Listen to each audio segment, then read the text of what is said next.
Hello, friends and fellow humans. I'm trying something a little bit different this week, so feel free to tell me what you think about it. Tell me if it sucks. Tell me if it's great. What it is instead of a live video, I'm trying a pre-recorded video that I'll upload to YouTube. This week I'm doing it because I am going out of town for a few days so that my kids can see their grandma. She's finally able to come over for a visit, and so we're following her over to the other side of the state and seeing her and some other family members and some new members of the family, some tiny babies that we haven't been able to see because of quarantine. So I'm trying to get everything prepped and scheduled for the blog before I leave, and I didn't want to take the chance of not having an opportunity to do a live this week because I like doing those and kind of giving some insight as to what the post will be like and maybe some reasons for picking that topic that week. So I just bit a little bit when I said that. I don't know if you caught that. So I'm currently here Sunday night. What time is it? It is 9:05. My children are asleep. My husband is playing video games. I am out here with the dog. Hold on, maybe I can. No, I'm not cool enough to switch the camera. Showing my age here. I was going to show you my dog frolicking about. So taking the time to record this message and chat with you guys.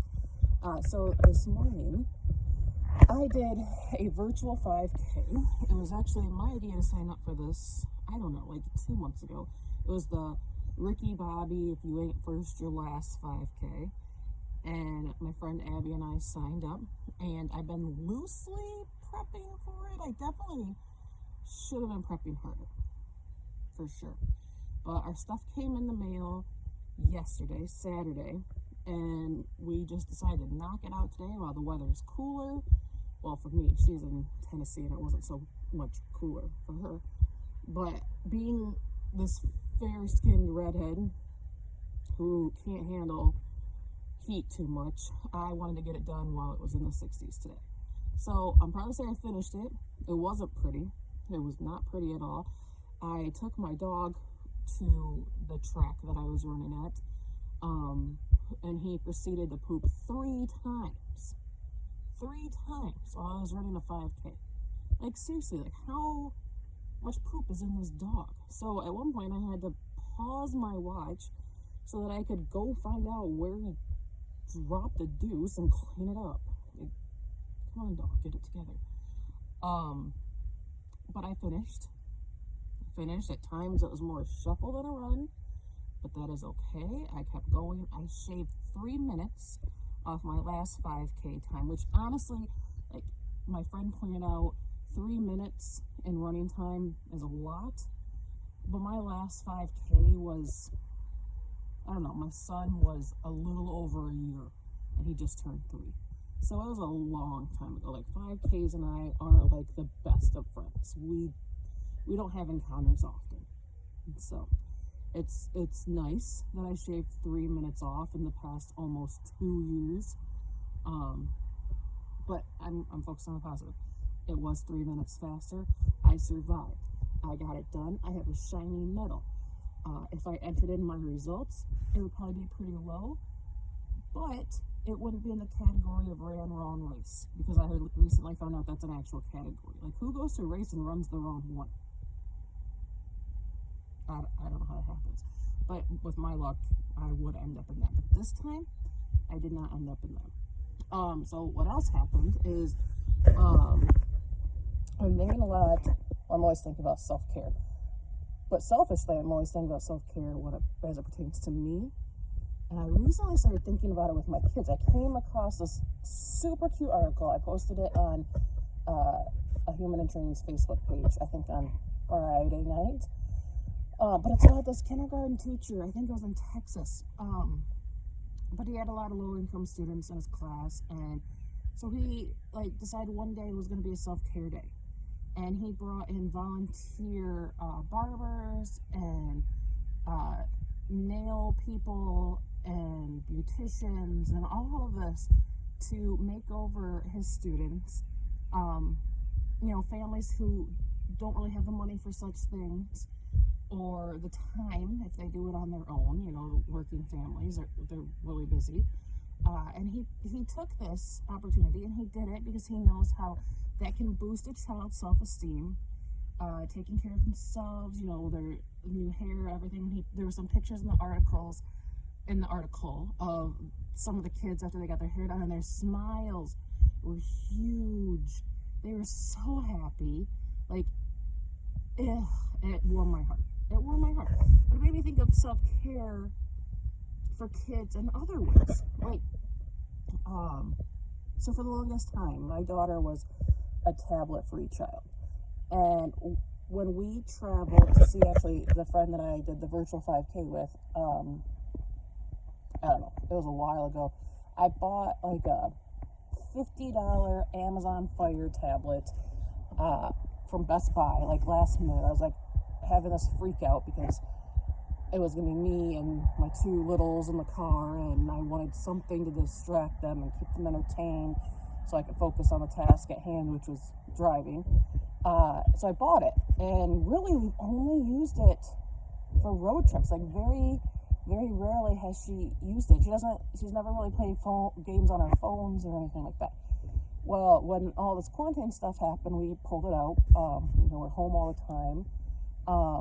We pulled it out, and when we started letting her play with it more and watch shows on it and stuff like that. But I've been really trying to be cognizant a little bit about time, how much she spends on it, because obviously a lot of time isn't great. But I've also kind of realized, more so in I think the past week, that sometimes, as adults, we come home after a long day or a stressful day or just, a tiring day, and we get into relax mode. Like, we really don't want to be running around doing different things. We want to sit in our favorite chair. We want to put on our favorite sweats. We want, wine or coffee or hot cocoa or Oreos or whatever your vice is, and, curl up, watch TV, read a good book, anything to just chill out and relax and take care of our souls and our bodies and our minds. And why don't we ever think that kids need that? Like, there's been some days that my daughter's come home from school and it's just been a long day, especially in the beginning when, they're learning so much and they're just mentally exhausted when they get home. And I was realizing there's really no need for me to always be so strict on time restrictions with this tablet, because how can I do that when I don't do that for myself? I don't sit there and say, well, Kristen, you have exactly 45 minutes of TV time. You can only be on your phone for 30 minutes today. You'll have 30 minutes left. I don't do that. And yes, I understand I'm an adult. She's a child.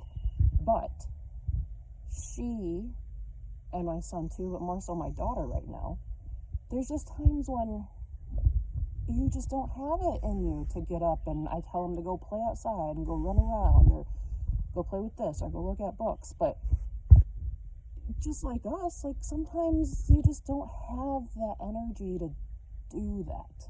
You have to turn to what makes you feel best. And who's better at making a decision about what makes yourself feel best than you? And as parents, our job is to make sure that they're not living on a tablet or in front of a TV, that we're not using it as a babysitter. But there's other times we just really need to think, like, does she kind of need some more downtime right now? Does this need to be declared kind of like a lazy day where we're a little less strict with the time restrictions? I don't know, it just kind of made me think a little bit more about it. So yesterday, my husband was off helping one of his friends, and I kind of just wanted to see what my children were thinking as to what to do with the day. So I made the plan for myself that I was just going to kind of take their lead loosely. Like, I didn't want to go the route of those yes days that some parents do. I think it's based off of a children's book where they say yes to everything their kids do. I didn't want to do that, but I just kind of wanted to follow their lead as to what they wanted to do for the day. So we got up and we were watching some of their favorite shows on TV, and my daughter was on the tablet, and I asked my son, I was like, so what do you want to do today? And he said, eat a rainbow cake. I was like, okay. We'd have to make a rainbow cake. I don't just have a rainbow cake sitting around. And then my daughter chimed in. She was like, yeah, we can make a rainbow cake. We'll have to go to the store. We'll have to get this, this, and this. We can put chocolate chips and M&Ms in the cake. I was like, okay. All right, that's what we'll do. That's what we'll do. So we got ready. We got in the car. We got some lunch. They got to pick where to go to lunch, which was Subway. And then we went to the store. We got cake mix, and we got the M&Ms. We got the chocolate chips, and we got some of these sprinkles, and we got frosting. And oh my goodness, was this cake a masterpiece? Oh my gosh, my daughter had a very clear vision for the type of rainbow cake she wanted. It was not an arched rainbow. It was more just lines of different rainbow colors. All of them in the rainbow, the whole Roy G. Biv palette. It was probably about 4 inches thick with frosting. But they had a blast. They loved it. When we were at the store, we got some new outside toys, like a big green ball for my son. And then we got a big bubble blower, kind of like it looks like a leaf blower, and it blows out tons of bubbles, which bubbles and kids are a crazy combination. So we had a lot of fun making the cake. We actually made the batter into 4 different colors. I think we had yellow. We had the primary colors. We had like yellow, red, green, and blue. We made all 4 colors, and we just swirled it a little bit, and then we put in the M&Ms and chocolate chips. And honestly, like, the cake didn't taste bad. You had to scrape off a lot of frosting to get to the cake. Yeah, but it was actually pretty good. But it was interesting to see just what my kids wanted to do. That's what they want to do with the day. They want to make a really cool cake. And then afterwards, they were playing outside. That's what they wanted to do.